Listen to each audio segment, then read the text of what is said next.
कहते हैं ऐसा कोई अक्षर नहीं जो मंत्र ना हो, आहा, ऐसा कोई पौधा नहीं जो औषध ना हो, और ऐसा कोई व्यक्ति नहीं जो काम का ना हो।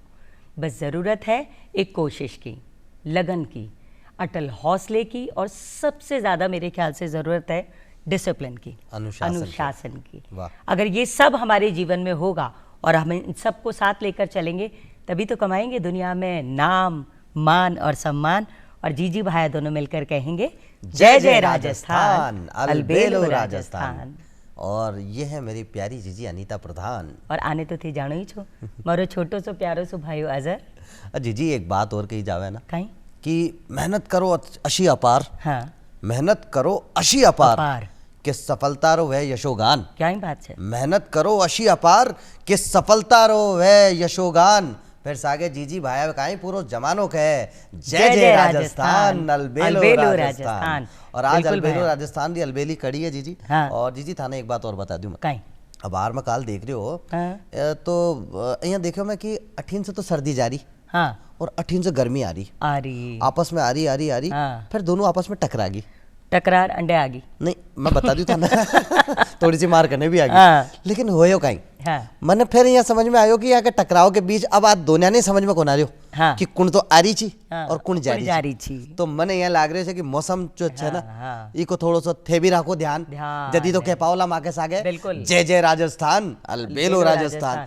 तो ये छोटी छोटी बातों को ध्यान रखना है। और खासकर बच्चा जो बीमार हो जाए ना ये मौसम में, भाई एकदम तो लागे बाने गर्मी और बिल्कुल हटा देवे, बिल्कुल स्वेटर हटा दे, फिर लागे बिना ठंड तो हो जावे सर्दी जुकाम खांसी। तो जीजी की जगह बीमार पड़ जाओ ला, यहाँ मत कर जो, निका राख जो ध्यान और कह जो जय जय राजस्थान। अच्छा जीजी एक बात और बताओ मैं थाना, एक वो बड़ा आदमी खिया भी करे कि थोड़ा है ना सावधानी बरतनी चाहिए कद जब मौसम आ रहे हो है या जा रहे हो, या एक बहुत गंभीरता से सुनवा की बात है। हाँ। क्योंकि जब भी अशो वेल हो ना, तो बी का सागे सागे आपने कहा ओढ़बा पेरबा को कपड़ा को ए जो आप जल्दी जल्दी यहाँ सोचा ना, अब तो घर में आ गई साहब, वही तो, अब तो हाँ। जो सर्दी वाला कपड़ा जो ना स्वेटर वगैरह आने तो मेल दो, और बढ़िया जो बिल्कुल एक है गर्मी वाला कपड़ा निकाल लो। पर मौसम है ना कदे कदे अपनो रूप दिखा देवे, तो थोड़ा सा थे भी राख जो ध्यान। अच्छा जीजी ये तो सारा बात तो ध्यान वही तो करियो, पंचायती आपने तो कदे खत्म ही कौन हुई। हाँ, पर आपनी जो मेहमान पधारे है अलबेलो राजस्थान में, बाको परिचय तो करावा। देखो जीजी परिचय तो वो किया करे ना, एक चाइनीज कहावत है कि एक तस्वीर जो है 1000 शब्दों से ज्यादा प्रभावी होती है। बिल्कुल। तो यहाँ करा कि बाका परिचय से पहले एक तस्वीर अगर बाकी देख लिया, बाकी जीवन से जुड़ी कुछ झलकियां देख लिया, चलो तो कशोक रहे। बहुत ही बढ़िया आइडिया है जी। नेकिर पूछ तो चलो फिर पहले देखा कुछ आप तस्वीर सागे सागे, और फिर कहवा काई अलबेलो राजस्थान, जय जय राजस्थान।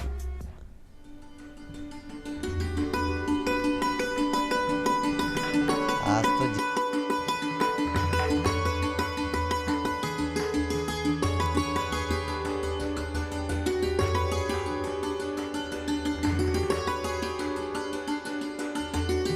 कावे बिल्कुल भैया, बस आज आई बात करनी है अपना सागे सागे। अब तुम सगड़ा दर्शक भी पहचान गा बिल्कुल कि आपने सागे आज कौन पधारिया है, कौन विराजा है। आपने राजस्थान को मान सम्मान है, राजस्थान को नाम है।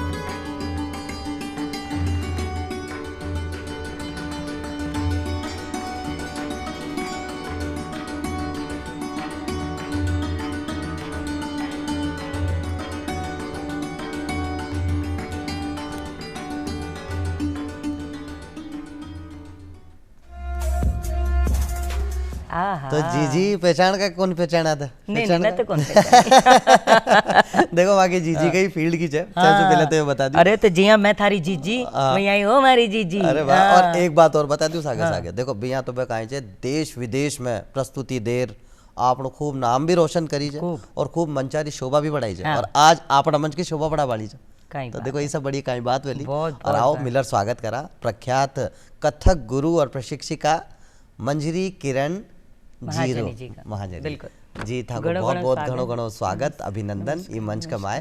और सैसु पहले तो स्वागत के सागे सागे देखो वो किया जावे ना कि आज एक ही फील्ड का दो महारथी मारकन बैठे हैं। मैं तो कहीं भी कौन आके आगे नहीं मैं देखो वो कहना कि सांच ना आज का ही, अब तो सत्य बात है, सत्य बात ने तो बिल्कुल आपा झुटला को नहीं सका।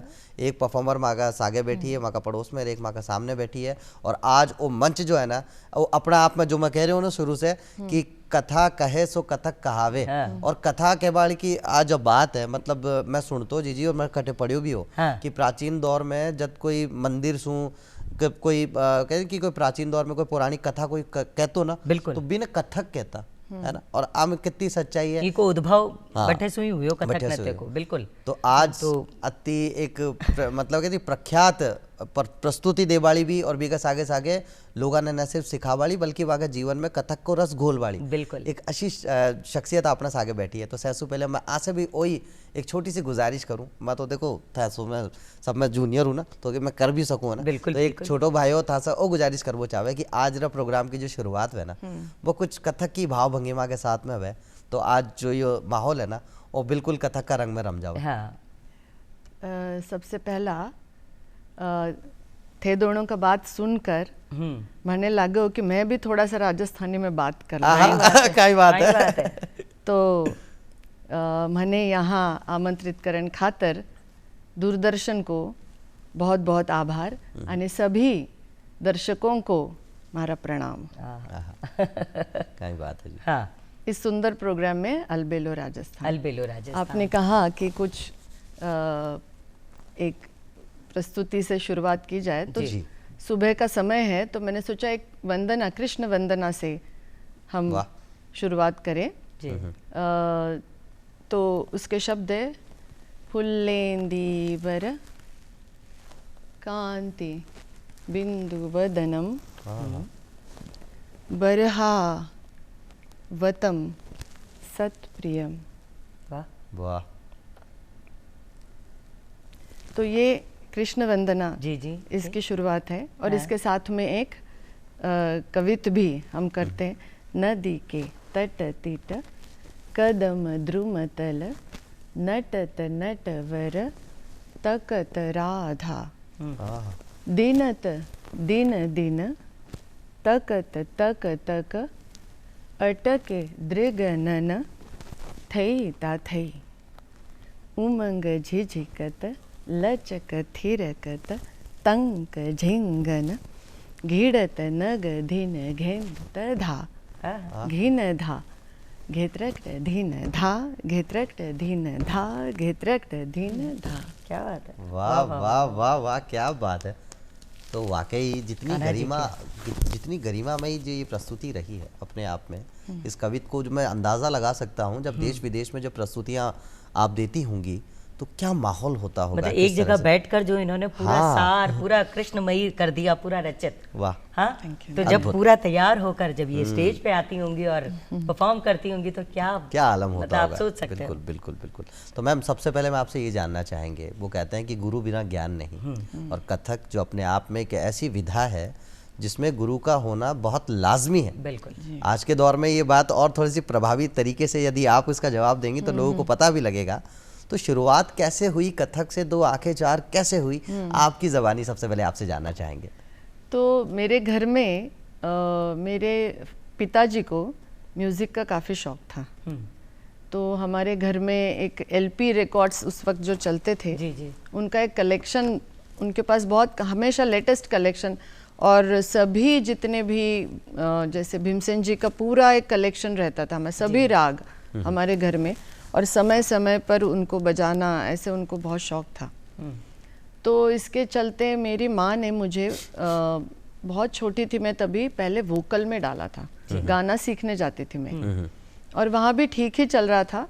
लेकिन एक दिन ऐसा हुआ कि मेरी छोटी बहन को कथक सिखाने के लिए, हम उस वक्त नासिक में रहते थे हम लोग, तो वहाँ हम लोग उनको मास्टर जी कहते थे, उस्ताद हैदर शेख जो मेरे पहले गुरु रहे। जी।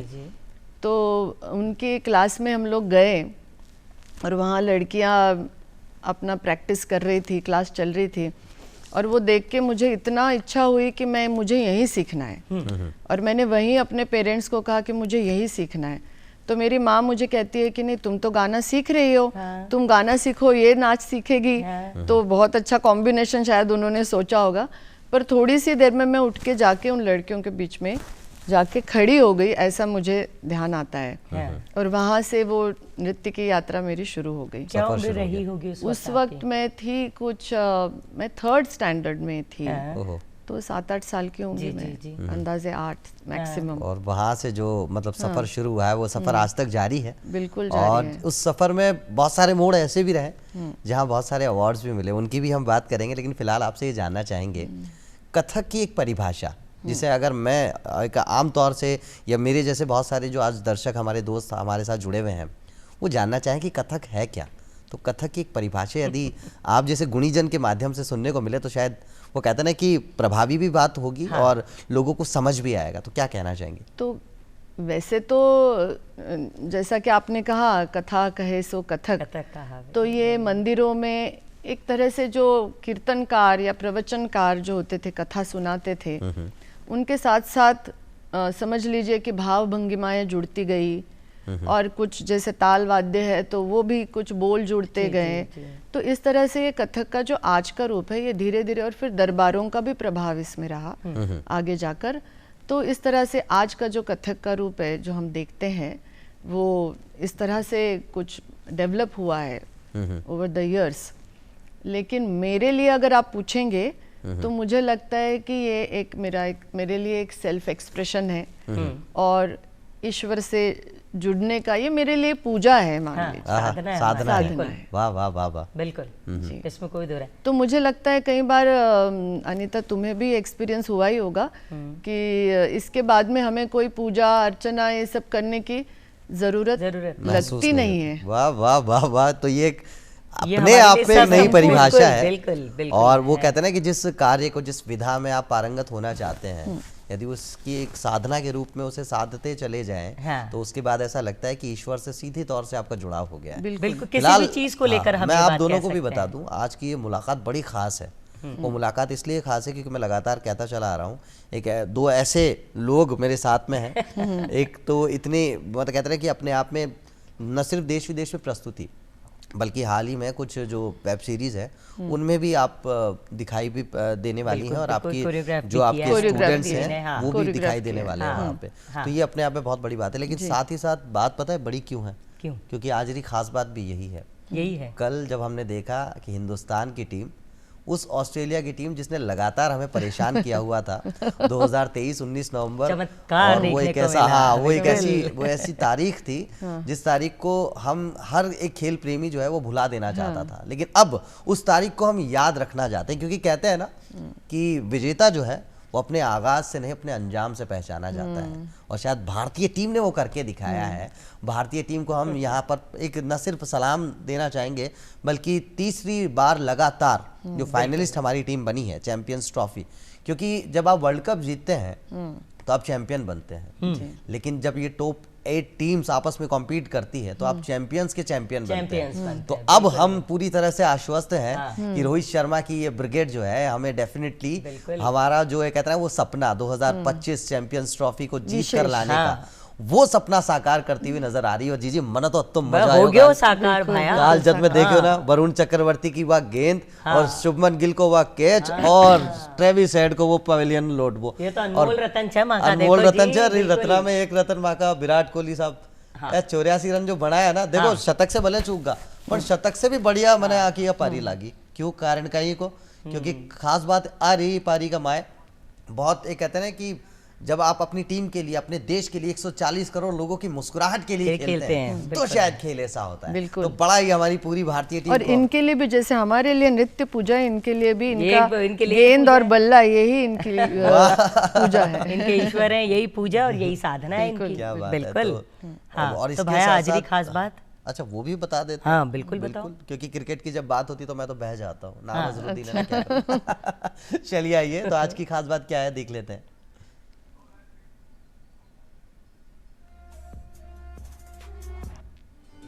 गांधी इरविन समझौते पर हस्ताक्षर किए गए। ये भारतीय राष्ट्रवादी आंदोलन के नेता गांधी जी और लॉर्ड इरविन के बीच हुआ था।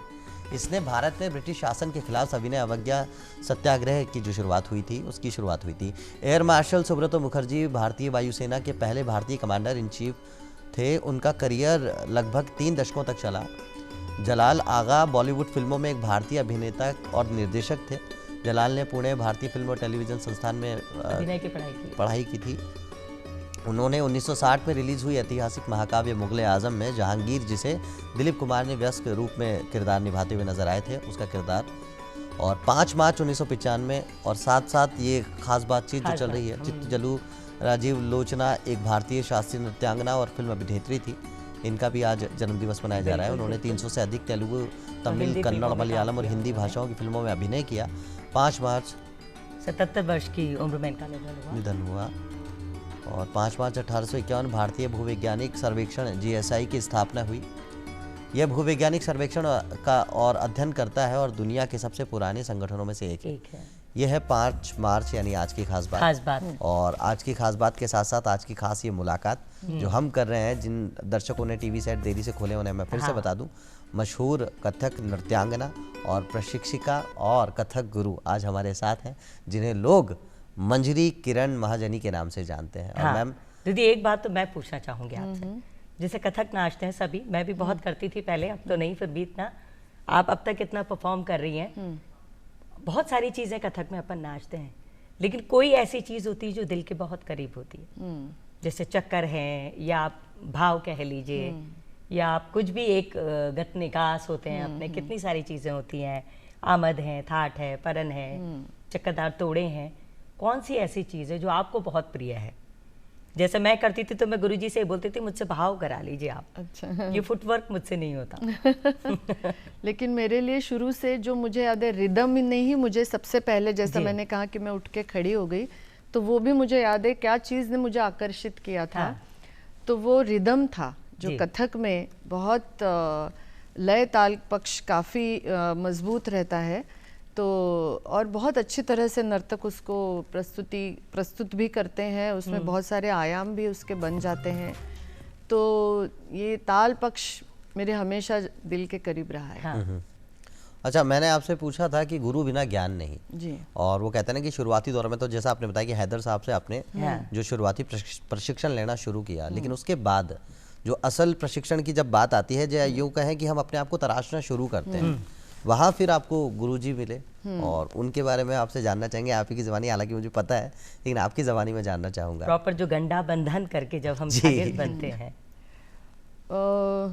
मेरी गुरुजी के बारे में क्या कहूँ मैं, छोटा मुँह बड़ी बात है, लेकिन फिर भी वो एक तो जैसे गुरुओं का होता है, कथक के लिए पूरी तरह से समर्पित थी और सभी कथक के सभी पक्षों पे उनका समान रूप से अधिकार था।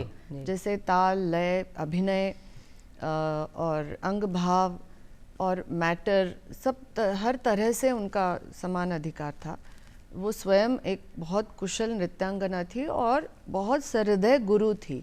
मेरा कहने का इससे मतलब है कि एक जो आपने सीखा है, जो आपके पास मैटर है, वो शिष्यों को देने की इच्छा होना, रखना, और ये शिष्य को ये आना चाहिए, ये क्यों नहीं आ रहा है, या फिर नृत्य के अलावा भी बहुत सारी चीज़ें जीवन से जुड़ी, क्योंकि नृत्य जब आपको एक नृत्यांगना बनना है, इसको एक जीवन पर्यंत इसको अगर करना है, तो आपको ये सारे आयाम भी समझने होते हैं कि इसको कैसे जीना है, जीना है, बिल्कुल। तो उससे संबंधित चीज़ों से भी वो हमें समय समय पर वो जिसको कहते हैं ना डिसिप्लिन कराती थी। जैसे बातचीत करना, उठना, नृत्यांगना को कैसे समाज में अपने आप को प्रस्तुत रखना चाहिए, ये चीज़ भी उन्होंने हमें मतलब एक जो बिल्कुल सूक्ष्म, जिसे हम कह सकते हैं, चीज है, यानी जीवन शैली तक उससे आप कहते हैं उस पर भी थोड़ा सा प्रभाव उसका आएगा। बिल्कुल बिल्कुल। रसा उदाहरण, वो स्वयं एक जीता जागता उदाहरण थी उसका। अरे वाह वाह वाह। सुप्रसिद्ध नृत्यांगना रोहिणी भाटे मैडम जी से आपने कथक, रोहिणी भाटे जी, ये अपने आप में बड़ी कमाल बात है। और वो कहते हैं उनके साथ साथ आपने एक नाम और मेंशन किया, ताल के लिए जी। तो गुरु से तो हम संपूर्ण शिक्षा प्रदान मतलब लेते ही प्राप्त करते हैं, ताल के लिए अलग से। हाँ, तो मुझे मेरी गुरु जब तक जीवित थी, उनके मृत्यु के बाद में मुझे ऐसा लगा कि मुझे एक गाइडेंस की ज़रूरत मुझे महसूस हुई कुछ समय बाद में।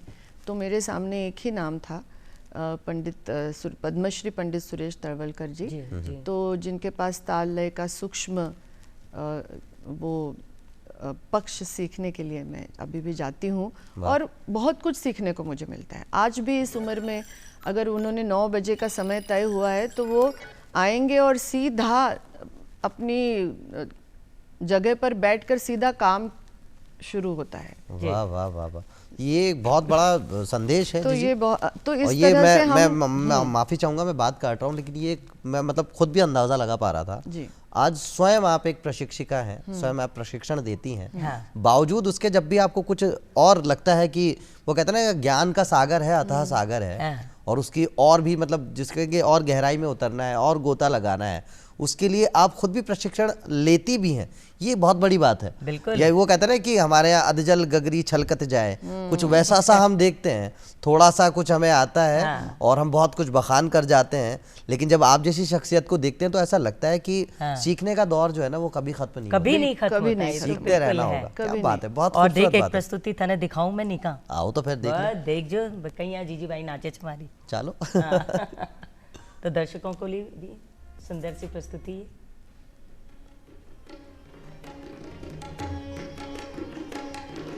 कुछ विकास कर दे।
क्या बात है जी, क्या बात है। देखा गत निकास के साथ और पैरों के काम की इतनी खूबसूरत बारीकी से इतना, वाह वाह वाह।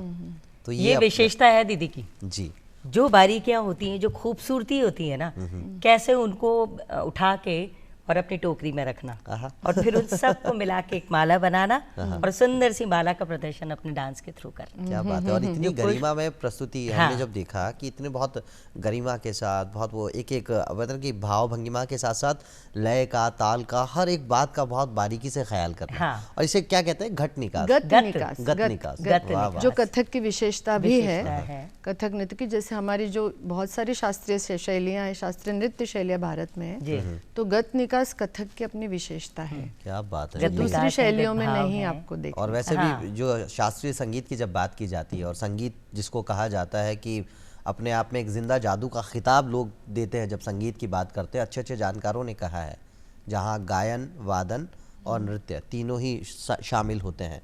यहाँ मैं आपसे जानना चाहूँगा, आपने कहा कि शुरुआती दौर में वोकल्स की तरफ ध्यान था, यूँ कह कि घर वाले चाहते थे कि गायन की तरफ आप आगे बढ़े, तो घर वालों की चाहत थोड़ी तो आपने शायद, मुझे लगता है, पूरी हुई होगी, क्योंकि जब आप कथक करते हैं तो उसके साथ साथ आपको निभाना भी होता है। जैसे बहुत सारे ऐसी जो ताल, कई चीजें बोल के बताते हैं, जैसे कि आपने एक कविता भी आपने हमें जो आपने बताया और उसका प्रदर्शन भी किया, तो उसके साथ साथ खुद वो दोहराव या वो करना ही पड़ता है उसकी वजह से। तो મને પતો છે હા. તારા મનમાં કાંઈ ચાલે છે जी जी जी हमारी जीजी मारा मन की सारी बात हाँ तो कोई सुंदर सा भजन या कोई गीत आप गाना चाहें तो अरे पता लगे स्वागत हमें है कि गाने हाँ का तो देखा इतना है नहीं पर कोई सा भी बाप एक, रे। जो भी मतलब तुरंत अगर आप बता सके तो, नहीं तो कोई हम नेक्स्ट टाइम सुन लेंगे कभी। नहीं नहीं अभी सुनेंगे, अब तो अभी इन्होंने सुनेंगे। निकाल लिया कुछ तो ठीक है। अभी होली का समय है, हाँ हाँ फाग चल रहा है, जी तो मैं कोशिश करती हूँ, मैं गाती तो हूँ नहीं, बच्चों के लिए गाना पड़ता है जी जी क्लास में उनको प्रैक्टिस कराने के लिए, बस उतना ही रहता है मेरा। तो आज हम वही आपके बच्चे बन जाते हैं सीखने वाले। अरे जाओ। हाँ बिल्कुल जी मैम स्वागत है आपका। आज बिरज में हो री रे रसिया, आज बिरज में हो री रे रसिया, आज बिरज में हो री रे रसिया, अबीर गुलाल के बादल छाए, अबीर गुलाल के बादल छाए, धूम मचाई रे सब मिल सखियाँ, धूम मचाई रे सब मिल सखिया, आज बिरज में हो री रे रसिया। क्या बात है, भाई बहुत अपने बहुत तो आपने आप जयपुर आराध्य गोविंद देव जी के मंदिर में फाग शुरू होने वाले थे है तो वहाँ पे अब हमारी जीजी भाई की प्रस्तुति है, प्रस्तुति होने वाली, वाह क्या बात है। बस ये अच्छा फाग है प्रस्तुतियों की सुंदर सा। बात आती है जीजी, मैं आपसे और दोनों से जानना चाहूंगा इस बात को हाँ कि जब हम वो कहते हैं ना कि रियाज है तो राज है, जब भी आप किसी भी विधा में पारंगत होते हैं तो उसके लिए कहा जाता है ना कि करत करत अभ्यास के जड़मत होत सुजान, लगातार अभ्यास करते रहना होगा। लेकिन जब प्रस्तुतियां आप देती हैं तो अभ्यास के साथ में क्या कुछ समझौता करना पड़ता है या वो क्या होता है? क्योंकि देश विदेश में जब प्रस्तुतियों की बात होती है, जब यहाँ से आप निकल जाते हैं तो जिस सलीके से आप हमारे मतलब कहते हैं कि गृह राज्य या हमारे खुद के जो आसपास, वहाँ तो हमारी एक एकेडमी भी होती है या कोई एक निश्चित स्थान भी होता है जहाँ प्रैक्टिस करते हैं लगातार। लेकिन जब आप बाहर जाते हैं, देश विदेश के दौरे पे होते हैं, जैसा कि आप खुद भी बहुत सारे विदेशी दौरे आपने किए हैं, तो मैं आपसे भी जानना चाहूंगा ये बात, मैं कि जी बताओ लिए से भी जानना चाहूंगा, तो वहाँ वो अभ्यास के साथ क्या कोई समझौता होता है या अभ्यास तो उसके साथ साथ परस्यू करते रहना पड़ता है, क्या होता है? मुझे ऐसा कोई एक्सपीरियंस आया नहीं है कि कुछ समझौता करना पड़ा जी कभी। इनफैक्ट मुझे ऐसा लगा कि वो लोग भी हमारी कला को उतने ही मतलब क्या कहते हैं आत्मीयता से उसको देखते हैं भी हैं और उसको अप्रिशिएट भी करते हैं और बारीकियां भी वो समझते हैं, ऐसा नहीं है। तो मुझे ऐसा कोई एक्सपीरियंस नहीं आया है। हालांकि अपने देश में जब प्रस्तुति होती है तो जो आ वाह क्या बात है, ये जो होता है उसका अपना ही एक अलग जायका है और उससे जो कलाकार एक धीरे धीरे खिलता जाता है मंच पर, वो एक अलग बात है। सही है। तो दीदी तो कथक का बताया, मैं जो परफॉर्मेंस करती हूँ वो राजस्थानी को लेकर करती हूँ। राजस्थानी लोक नृत्यों की खुशबू है उसमें, हमारी जो घूमर है, चरी है, मंजीरा है, तो राजस्थानी लोग जैसे विदेश में भी हम जाते हैं परफॉर्म करने तो मिल ही जाते हैं ना। हमारे राजस्थान की मिट्टी की खुशबू तो पूरी दुनिया में फैली हुई है। राजस्थान और जब हम घूमर के लिए आते हैं यहाँ क्या करते हैं, और वो लोग जो खड़े होकर ताली बजाते हैं और जो मान सम्मान देते हैं, मतलब वो मैं शब्दों में बयां कर पाना मुश्किल है भाया। मेरा जानना ये था कि आप संतुलन कैसे बिठा पाते हैं, क्योंकि एक तरफ तो प्रस्तुति देनी है और फिर प्रस्तुति का रियाज तो आप कर लेते हैं जैसा कि नजर आता है, लेकिन एक होता है कि दिनचर्या में, जैसा कि आपने शुरुआत में भी कहा, आपने भी उस बात पर मुहर लगाई, अनुशासन का होना बड़ा जरूरी है। तो वो अनुशासित होना बड़ा जरूरी है। और आज के दौर में जो आज का युवा है वो फास्ट फूड जनरेशन है जो सब कुछ 2 मिनट में सीख लेना चाहती है। वहाँ जैसा कि मैं आप अपने आप में इतनी बड़ी मिसाल उभर कर सामने आती है कि अगर कहीं लगता है कि कहीं कुछ खलिश है या कहीं कुछ कमी है तो आज भी सीखने का दौर जारी है। ये हमारी जिम्मेदारी है और जिम्मेदारी को बाखूबी आप निभाते हैं। तो यहाँ मैं आपसे एक बात और जानना चाहूँगा, आज जब स्टूडेंट आपसे रूबरू होते हैं और सीखना चाहते हैं और वो कहते हैं कि मैं एक सिर्फ मन पढ़ पाता हूँ बच्चों का, जो क्योंकि एक होता है ना कि लोग हमसे रूबरू होते हैं और जब लोगों को पता लगा कि मंजरी मैम आ रही हैं तो उन्होंने कहा कि ये सवाल ज़रूर पूछेगा उनसे कि आज के जो स्टूडेंट्स हैं वो सब कुछ जल्दी जल्दी सीखना चाहते हैं, तो इनके साथ डील करना कितना आसान या कितना मुश्किल होता है, आपकी ज़बानी जानना चाहेंगे। मुश्किल भी होता है, लेकिन गुरु का तो काम है ही है ना कि भाई हम जो आवश्यक है जी इस कला को उभर कर आने के लिए, उसके लिए उनको वो संस्कार उनमें डाले, ये हमारा काम है। तो उससे हमें कभी भी कतराना नहीं चाहिए। और अगर आप डटे रहेंगे गुरु के तरह तो बच्चे भी समझ जाते हैं, और आजकल देर सवेर वो समझ जाते हैं कि ये ऐसे ही होगा, ऐसे ही और होगा। ऐसे नहीं होगा। और यहाँ एक जवाब और छोटा सा उन पेरेंट्स को भी, जो शायद बच्चे तो नहीं चाहते कि हम कुछ जल्दी जल्दी करें, लेकिन पेरेंट्स का ये होता है कि हमारा बच्चा सब कुछ कर रहे, ऑलराउंडर हो जाए, तो उनके लिए शायद ये बहुत बड़ा जवाब है। हाँ, उनके लिए तो मैं उनको कहती हूँ कि मैं तो अपना ही उदाहरण दे देती हूँ कि मैं तो सिर्फ नृत्य ही सीखती थी, ये नहीं कि मैं बैडमिंटन भी जा रही हूँ, फिर स्विमिंग भी जा रही हूँ, ये सब नहीं होता था। और इसलिए फिर एक ही चीज को करते करते करते फिर उसमें रमते रमते, है ना, एक वो आप में रच बस जाती है वो चीज, और आपके पास समय भी उसको एंजॉय करने का। आप एक चीज सीख के घर आए, आप उसको ही दोहरा रहे हैं अपने आप में, है ना, चल रहे हैं, उसको गुनगुना रहे हैं, उसको दोहरा रहे हैं, तो आप में वो धीरे धीरे रच बस जाती है। अब बच्चों के पास अगर आपने 4 चीजों में उनको डाल दिया तो ये समय उनके पास बचता और आजकल ऐसा होता ही होता है। बच्चे आए तो ट्यूशन के लिए गए, शाम को स्विमिंग के लिए जाना है, तो फिर वो 1 घंटे की बच्चों के डांस साथ क्लास भी के लिए जाना जाती है। हैं और उससे फिर बच्चे कोई भी एक्टिविटी मन से एंजॉय कर नहीं पाते। और इस बारे में एक उनके बात, पास समय ही नहीं रमने के लिए। जी एक बात मैं भी कहना चाहूंगा, हमारे पास एक ऊर्जा है जो एक सीमित मात्रा में है। जी, उस ऊर्जा को वो कहते हैं ना कि आप 10 अलग अलग कामों में लगाएंगे, बिल्कुल, तो हर विधा में आप 10वें स्थान पे रह जाएंगे। जी। लेकिन अगर उस सारी ऊर्जा को, उस 10 ऊर्जा को एक ही विधा में आप लगा लेते हैं ना, तो फिर उस विधा के न सिर्फ आप पारंगत आप उस विधा को कर पाते हैं, बल्कि उस विधा में आप महारथी भी बन पाते हैं। बस उसी ऊर्जा की एक झलक अभी दिखा देते हैं अपने दर्शकों नृत्य के को। माध्यम से। बिल्कुल तो नृत्य के आइए माध्यम देखते से। आइए देखते और दर्शकों को भी दिखाते हैं।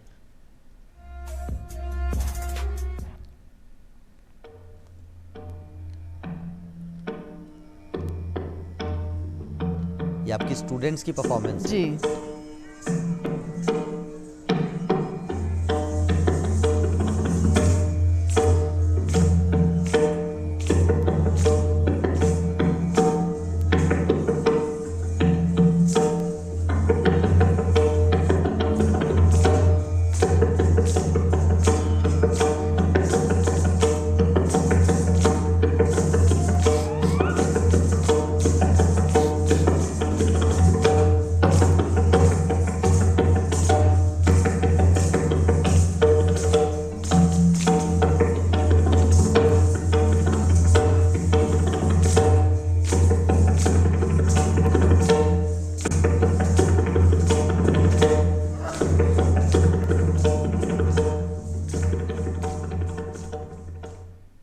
क्या बात है, क्या वाह। बात है। अनुशासन की जो हम बात कर रहे थे, एक आपका टाइम था जब क्या अनुशासन हुआ करता था, एक आज जब आप देखती हैं बच्चों को अपने सामने और जब उन्हें सिखाती हैं, क्या मतलब फर्क क्या महसूस, मतलब हालांकि जमीन आसमान का अंतर हो इसमें कोई दो राय नहीं है, पर फिर भी जो आजकल बच्चों में डिसिप्लिन हम कह सकते हैं कि डिस्ट्रैक्शंस ज्यादा हैं, तो बहुत उसके ज्यादा साथ है साथ distractions। आपको क्या देखने को लगता है कि क्या फर्क आपने तो महसूस बच्चे किया सीखने के लिए आते हैं। उस दौर से आज के इस दौर में? एक तो अभी मैंने जैसे बताया कि हम लोग एक, जैसे मैं कथक सीखने ही जाती थी और बहुत सारी एक्टिविटीज नहीं करती थी, मतलब एक स्कूल और कथक यही था। तो वो जब पढ़ाई के अलावा बस कथक के बारे में ही सोचना, वही बोलों को दोहराना और उसी में रमे रहना, एक वैसा एक जीवन, उस वक्त का जो जीवन था वो सिंपल था। अब थोड़ा सा बच्चों के लिए कॉम्प्लिकेटेड हो गया है कि उनको इतने सारे सब्जेक्ट्स भी है, फिर घर वालों का भी ये रहता है कि ये भी सीखो वो भी सीखो, बहुत सारी चीज़ें सीखो, तो उसमें वो एक तो किसी चीज़ को एंजॉय नहीं कर पाते और फिर वो उनकी एनर्जी भी, जैसे आपने भी कहा ना, डिवाइडेड रहती है जी, पूरी तरह से फोकस्ड कोई भी चीज़ हो नहीं पाती। फिर करियर के तौर पर अगर नहीं लेना होता है तो और लाइटली वो लेते हैं। और डिसिप्लिन, जैसे समय पे आना, या हमारे क्लास में जैसे बाल अगर प्रैक्टिस के दौरान खुल गए तो हमारे गुरुजी बहुत नाराज हो जाते थे। तो अब वो बच्चों को बहुत मुश्किल से समझाना पड़ता है कि नहीं, बाल तो आपको चोटी बना के ही क्लास में आना होगा, क्योंकि इस वजह से आपके चक्कर खराब होते हैं, आपका जो ना नेक मूवमेंट है वो भी सही से नहीं बनता है। तो ये अगर हम पहले समय में ऐसा था कि हमारे गुरु ने कह दिया तो हम उसको पहले तो मान लेते थे। हाँ।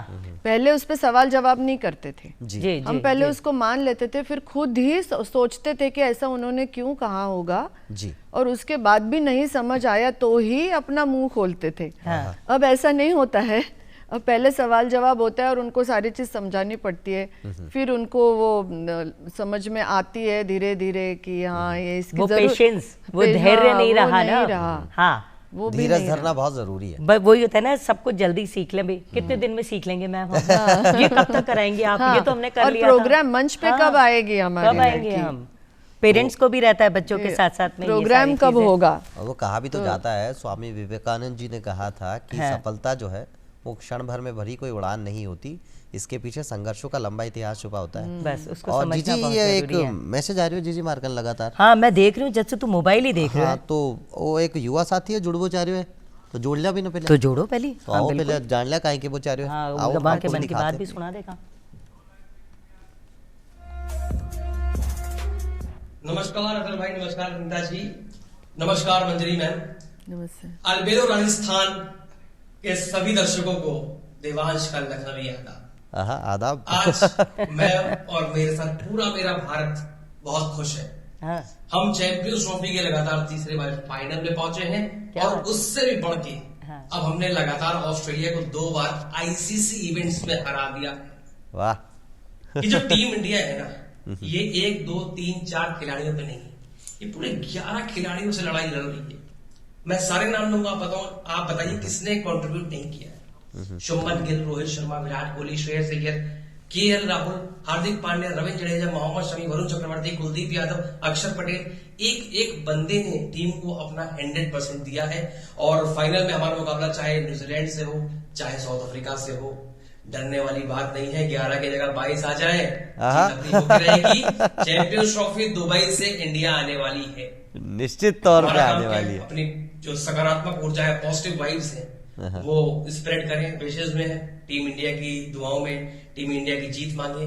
चलिए, मैं ये इसी के साथ अलविदा कहना चाहूंगा आप लोग से कि आप लोग अपनी दुआएं देते रहिए। नमस्कार।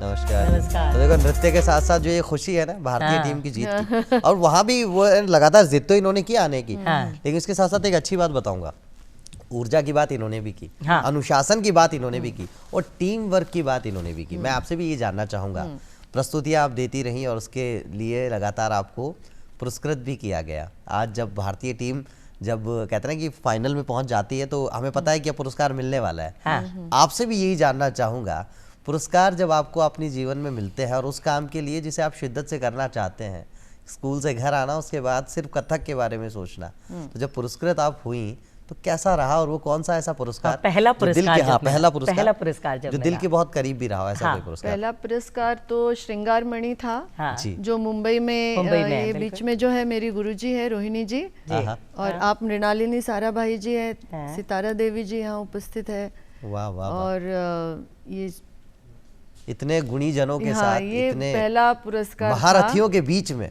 हाँ। जी। जब आपको, और ये पंडित विश्व मोहन भट्ट साहब, विश्व मोहन, ये हम ये भी राजस्थान के हस्ताक्षर हैं। आप रोशन कुमारी जी हैं हाँ। जी। तो ये अनुभव कैसा रहा कि पहला जब वो पुरस्कार नहीं, मिलता अच्छा है? लगता है, और विशेषकर गुरुओं के द्वारा जब आपको एक शाबाशी मिलती है, मिलती बिल्कुल, है तो बिल्कुल। उसका आनंद एक बहुत अलग होता है। अलग होता हाँ। है। हाँ। बाकी कलाकार मैं आपको बताऊं, जी। पुरस्कारों के लिए काम नहीं करता नहीं है करते वो, क्योंकि उसको उससे प्रेम है, लगन है, और उसी में उसका मन रमता है, इसलिए वो करता है। हाँ। वाह। लेकिन जाहिर है अगर पुरस्कार मिलते हैं और अप्रिसिएशन होता है तो अच्छा ही लगता है। क्योंकि कलाकार के लिए तो कहा भी जाता है ना, कलाकार वो कि जिसका कोई आकार नहीं होता, पर कोई ऐसा सपना नहीं होता जो साकार नहीं होता। हाँ। अगर बात सपनों की जाए, हाँ। विदेश में प्रस्तुतियां देने की बात की जाए, या देश में, या यूं कहें कि एक छोटी सी बात मैं आपसे कहना चाहूंगा, कोई भी कलाकार वो एक मंच चाहता है, और उस मंच पे जाके वो ये नहीं बताना चाहता कि मुझे कितना अच्छा आता है, वो सिर्फ ये चाहता है कि मैंने कुछ सीखा है और मैं आपके समक्ष प्रस्तुत करना चाहता हूँ या बिल्कुल। चाहती हूँ। ये सबसे इंपॉर्टेंट जो बात भी है। मेरे पास है मैं वो और आपको- उसके बदले वो कहते हैं ना कि 2 वक्त में से 1 वक्त का खाना मिले या ना मिले, लेकिन जो हमने सीखा है अगर लोग उसे सराहा जाते हैं, उसकी सराहना कर देते हैं तो लगता है कि जो मैंने सीखा है बड़ी ईमानदारी से और अच्छे से सीखा है। तो वो एक जो संतोष है, वो जो एक तसल्ली है, वो होना बड़ा ज़रूरी है। और तसल्ली के लिए तो कहा भी गया ना जी कि मैं फ़कीर ऊंचे दर का मेरे कासे में समंदर, मैं फ़कीर ऊंचे दर का मेरे कासे में समंदर, मुझ में बसती है वो तसल्ली जिससे महरूम था सिकंदर। भले आप विश्व जीत लें, भले आप दुनिया जीत लें, लेकिन जब आप कहते हैं ना कि जिस विधा में आप पारंगत होना चाहते हैं और लगातार उसमें प्रयासरत होकर अभ्यास करके जब उसे सीखते हैं, लोगों के समक्ष प्रस्तुत करते हैं, और जैसे हमने यहाँ से वाह, और जैसा आपने कहा ना कि जब वो दात मिल जाती है या वाह और आह की जो आवाज़ें आती हैं, वो असली संतोष देती हैं। मैं आपसे ये जानना चाहूँगा, विदेश में आपने प्रस्तुतियां भी बहुत सारी दी, बहुत सारे दौरे भी किए हैं, वहाँ जब हिंदुस्तान का नाम ऊपर लेकर जाना, हिंदुस्तान के ऐसे शास्त्रीय संगीत का आप सरमोर बनकर जाती रहीं, और कैसा लगता था जब लोग पसंद भी करते थे, लोग मोहब्बत भी अपनी लुटाते थे, लोग प्रेम भी करते थे, कैसा लगता है? नहीं, बहुत अच्छा लगता है, क्योंकि जो ये विरासत हमारे देश की है जी, अगर मैं शास्त्रीय नृत्य शैलियों की बात करूं तो जितना ये रिच कल्चर शास्त्रीय नृत्य शैलियों का हमारे भारत का है, वो विश्व में और कहीं इतनी शास्त्रीय नृत्य शैलियाँ आपको दिखाई नहीं देंगी। उनके पास एक बैले है या कुछ लोक नृत्य है, पर शास्त्रीय नृत्य शैलियाँ इतनी प्रगत नहीं हैं और देशों में।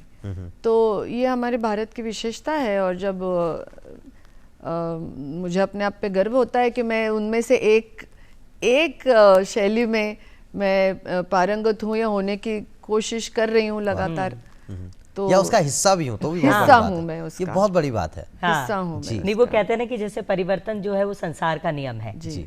जैसे जैसे टाइम बदलता है हम अपनी चीज़ों में प्रयोग भी करते हैं, कुछ नवीन चीज़ों को उसमें जोड़ते हैं, कुछ पुरानी चीज़ों को शायद हटाते हैं। तो ये जो प्रयोग आजकल हो रहे हैं, आप भी करती होंगी, आपको देखने को भी मिलते होंगे स्टूडेंट्स, या कहीं भी हम जजमेंट के लिए जाते हैं, कहीं होते हैं फ्यूजन, कहीं होते हैं कन्फ्यूजन। तो ये प्रयोगों से आप कहाँ तक सहमत हैं? नहीं, प्रयोग तो होने ही चाहिए, लेकिन प्रयोग करने के पहले, जैसे अभी आपने जो मेरे स्टूडेंट्स का एक वीडियो देखा, तो उसमें डेजर्ट इवॉल्व्स नाम का एक प्रोजेक्ट मैंने किया था, जिसमें राजस्थान का पूरा हेरिटेज, राजस्थान, मैं जब भी राजस्थान को ऐसे देखती हूँ तो मुझे लगता है कि इसकी एक नृत्यों की भी जर्नी है यहाँ पर, या पूरे कल्चर की एक जर्नी राजस्थान में दिखाई देती है। तो इसमें हमने पहले खड़ताल के साथ में कथक को, क्योंकि खड़ताल में जो रिदम पैटर्न्स हमें दिखते हैं वो उसको हम कथक से बहुत आसानी से कनेक्ट कर पाते हैं जी। तो वो किया था, और उसके साथ में पीछे फिर एक वर्नाकुलर, एक बहुत सिंपल सी गांव की घर था, इस तरह से उसको डेवलप किया था, मिट्टी के घर जो मिट्टी का घर। फिर एक महिला की रसोई है जिसमें बहुत सुंदर मांडना उसने चित्र बनाए हैं, और उसमें आगे हम मांड प्रस्तुत करते हैं। फिर रॉयल हेरिटेज, रॉयल पैलेस आता है, और उसमें एक फुल फ्लेजेड कथक फॉर्म, एक classical full fledged Kathak form. अच्छा, जिन परफॉर्मेंसेस की आप बात कर रही हैं, उन्हीं में से चुनिंदा एक परफॉर्मेंस हम लेकर आए हैं आज आपके लिए। तो आइए उसका लुत्फ न सिर्फ हम लेते हैं, आपको भी उसका लुत्फ देने का प्रयास करते हैं, बल्कि दर्शकों को भी बताते हैं। तो आइए देखते हैं ये प्रस्तुति।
ये प्रहलाद जो आप कुछ कथा कहें है उससे पहले मैं और हम शायद कुछ कहना चाहेंगे। उस पे बहुत कहते हैं कि अपने आप में इतनी अद्भुत, जब आप एंट्री ले रही थी और वहां से जो एक भाव का पकड़ लेना, उसके बाद इतना बिल्कुल नतमस्तक है। जी मैम, आप क्या कहना चाहेंगे? हाँ, तो मैं ये कह रही थी कि प्रहलाद कथा पे आधारित ये कविता जी। मेरी गुरुजी की रचना रही है और मतलब अलग विषय को उन्होंने इसमें प्रस्तुत किया है। तो ये ट्रेनिंग हमें थोड़ा सा हमारे गुरु से ही, उन्होंने काफ़ी अलग अलग विषयों पे काम हमेशा वो करती रही जी। तो उस तरह का हमारा ट्रेनिंग का कोई पार्ट वो रहा है। वाह। तो मतलब जैसे ज़्यादातर कथक में राधा कृष्ण इस पे ही आधारित हम प्रसंग करते हैं, पर ये अलग है प्रहलाद कथा। ये एक नवाचार भी, जैसा कि आप बता रही हैं, जैसा कि हमारी जीजी ने पूछा नए प्रयोग कि नए प्रयोग क्या हो सकते हैं, तो उसका एक आपने उदाहरण, ये कहते हैं कि सोने पे सुहागा हो गया कि आपने इधर बात की, इधर हमने प्रस्तुति दिखाई। और वाकई में मैं सिर्फ अंदाजा लगा सकता हूँ कि किस कदर जब ये परफॉर्मेंस होती रही होगी तो किस कदर लोगों का भी प्यार मिलता रहा होगा। नहीं, पर कई बार महिलाएं जो पूछती हैं, जैसे जो अब बड़ी उम्र की महिलाएं, हम लोग बहुत ब्लेस्ड रहे कि हम लोगों ने जो चाहा वो जीवन में लिया, अपने नृत्य को आगे बढ़ाया। कुछ लोग ऐसे होते हैं, जैसे कई मिलती हैं, बहुत मन में था कि कथक सीखूं, अब तक नहीं कर पाई। अब जब वो 40s क्रॉस कर गई हैं, अब जब बच्चे थोड़े से बड़े हो गए, अब वो कथक सीखना चाहती हैं, क्या करें? तो मैं तो उनका इनकरेज करती हूँ, क्योंकि देखिए कोई भी कला, मतलब हाँ, भले ही संगीत और नृत्य परफॉर्मिंग आर्ट ही माना जाता है बेसिकली, लेकिन फिर भी हमें हमारी खुशी के लिए वो बहुत इम्पोर्टेंट है। हमारे जीवन में एक वो पूरी तरह से समृद्ध करता है कोई भी कला। तो क्यों नहीं वो 40 की बात भी अगर सीखती है तो वो उनके जीवन में एक नया आयाम जुड़ता है। उनके पास एक कोई चीज़ है जिसमें वो, जिसको करके वो खुश रह सकते हैं। वो संतुष्टि उन्हें मिलेगी कि जो छूट गया था हमारे जीवन में। सीखने में तो कोई बुराई नहीं, क्योंकि कला का सिर्फ परफॉर्मिंग ये एक ही पक्ष नहीं है ना, और भी बहुत सारे पक्ष हैं जो थोड़े से इग्नोर्ड रहते हैं, पर वो भी बहुत ज़रूरी पक्ष है सारे। जी। और वो कहते भी हैं कि जब आप किसी भी कला में निपुण होना चाहते हैं तो लगता है ना कि जैसा कि आप खुद भी बता रही हैं कि एक संतुष्टि तो है ही, साथ ही साथ जो मैंने कहीं जाना था जी, एक हमारे जो एक आप शायद जानते भी हो, गुलजार हुसैन जो वायलिन वादक हैं, वो काम करते हैं स्लम्स में ऐसे बच्चों के साथ जिनको कोई कला नहीं आती, और उन्हें फिर वो वायलिन बजाना सिखाते हैं। और उसके थ्रू उन्होंने एक मैसेज दिया, एक संदेश कन्वे करने की कोशिश की, वो ये कि अब ये बच्चे उम्र जो है वो एक कलाकार के रूप में अपना जीवन व्यतीत कर पाएंगे, आजीविका भी कमा पाएंगे, और निश्चित तौर से कभी भी एक अपराधी के रूप में ये जो एक होता है ना कि उस तरफ वो दिशा उनकी मैंने अपने जीवन में कई ऐसी लड़कियां देखी जो क्लास में जब उन्होंने एडमिशन लिया तब वो बहुत शाय थी या रिजर्व थी, या मतलब आई कांटेक्ट नहीं कर पाती थी, ज्यादा कॉन्फिडेंस नहीं था, बातचीत नहीं कर पाती थी।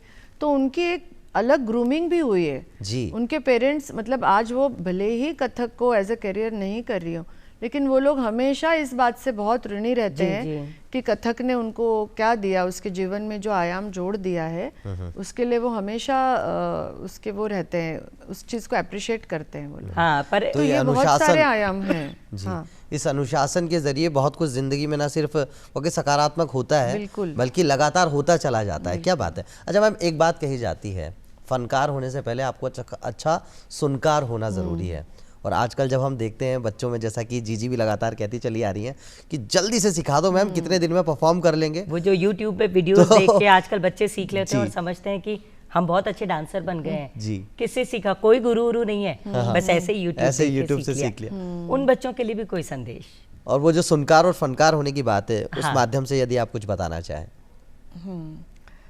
तो हमारे यहाँ तो राजस्थान में खासकर देखा सीखा परीक्षा।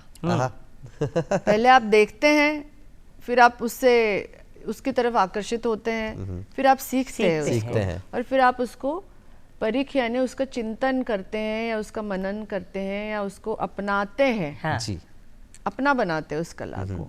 तो ये इसके 3 पड़ाव हैं और उससे विद्यार्थियों को गुजरना ही चाहिए। हाँ। मुझे नहीं लगता कि YouTube से सीख कर कोई किसी विधा में पारंगत हो सकता है, वो सिर्फ कुछ सेकंड का रील बना सकते हैं और वो भी कुछ और संगीत का सहारा लेकर ही बना पाएंगे। वो जो कथक का अपना पारंपरिक संगीत है या जो साहित्य है, बहुत रिच साहित्य है कथक का, जिसमें आपको तरह तरह के कवित, भजन, पद, स्तुति, वंदनाएं वगैरह सब कुछ पे काम हुआ है।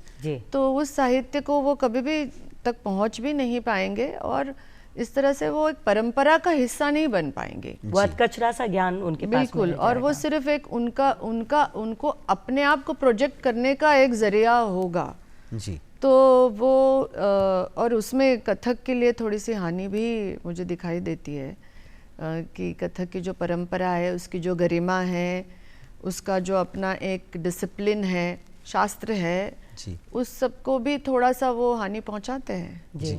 अच्छा मैम, गालिब साहब का एक शेर है जो अक्सर बेशता मैं पूछता भी हूँ और वो कहते हैं कि हजारों ख्वाहिशें ऐसी कि हर ख्वाहिश में दम निकले, बहुत निकले मेरे अरमान पर लगता जरा कम निकले। यहाँ आपके कुछ और प्रोजेक्ट्स भी आने वाले हैं जिन पे भी मैं चाहूँगा कि न सिर्फ हमारा बल्कि दर्शकों का भी ध्यान जाए।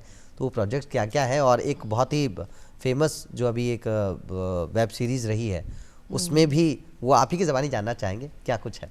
हाँ, तो उसके लिए मेरे पास कॉल आया था, जो मृणालिनी सारा भाई जी के बेटे हैं, वो उसका उस वेब सीरीज़ का आर्ट डायरेक्शन वो देखते हैं जी। तो उनसे जब बात हुई, जो फ्रीडम एट मिडनाइट अभी काफ़ी चर्चित सीरीज़ है, तो उसमें वो हमारा पार्ट आने वाला है। तब उनसे जब बात हुई तो वो खुद भी, क्योंकि ऐसे फैमिली को बिलोंग करते, इस चीज़ को उन्होंने बहुत अच्छी तरह से समझा भी, और निखिल आडवाणी जी जो इसके डायरेक्टर हैं, वो भी बहुत अच्छी समझ रखते हैं। तो कथक को उस समय के साथ वो दिखाना चाह रहे थे, वहाँ पे उस समय में वहाँ कथक कहीं पे हो रहा है तो वो दिखाना चाहते, पर मैंने यही कहा कि हम कथक करेंगे, हमारी तरह से करेंगे, हम कॉस्ट्यूम हमारी कथक की तरह से हम पहनेंगे, वेशभूषा भी कथक की तरह से होगी, और साहित्य भी हम कथक में जो होता है वो ही यूज करेंगे। ये सब बात उनसे हुई और बहुत मतलब उन्होंने ही अपनी तरफ से इस बात को कहा, जैसा आप कहेंगे वैसा ही होगा। और कहते हैं फिर मैंने उसको किया था और वो बहुत अच्छा एक्सपीरियंस रहा मेरे लिए। बिल्कुल, सिनेमा जो है वो समाज का आईना होता है, और उस आईने में अगर आप सही प्रोजेक्शन करेंगे तो शायद असल बात या जो ऑर्गेनिक जो मौलिक बात है, लोगों तक जो मौलिकता जिस नृत्य की है वो पहुंच पाएगी। बिल्कुल, बातचीत करते करते पता ही नहीं लगा कि समय अब हमें अलविदा कहने के लिए कह रहा है। लेकिन आपसे मैं ये जानना चाहूंगा, जब बात होती है किसी फिल्मी गीत की, या यूं हम बात करें कि फिल्म में कोई क्लासिकल गीत जो आपको खुद को भी बड़ा पसंद आता रहा हो, कोई गीत ऐसा है जो आपको? वैसे तो बहुत सारे गीत हैं, लेकिन मुगले आजम का एक गीत है, प्यार किया तो डरना क्या, जिसमें मुझे उस जो नायिका है उसमें एक जज्बा दिखता है और एक खुददारी दिखती है, और अपनी बात रखने की एक उसमें क्या कहते हैं ना, वो हिम्मत भी दिखती है। तो वो इसलिए मुझे वो गाना अच्छा लगता है। तो अभिव्यक्त करना खुद को और सशक्त माध्यम से करना, यही तो है कथक। तो दीदी आप यहाँ आए और कथक के इतने इम्पोर्टेंट पहलुओं पर आपने इतना अच्छे से प्रकाश डाला कि लोगों को समझ में आया कि कथक एक्चुअली क्या है। बहुत बहुत आपका पसंदीदा गीत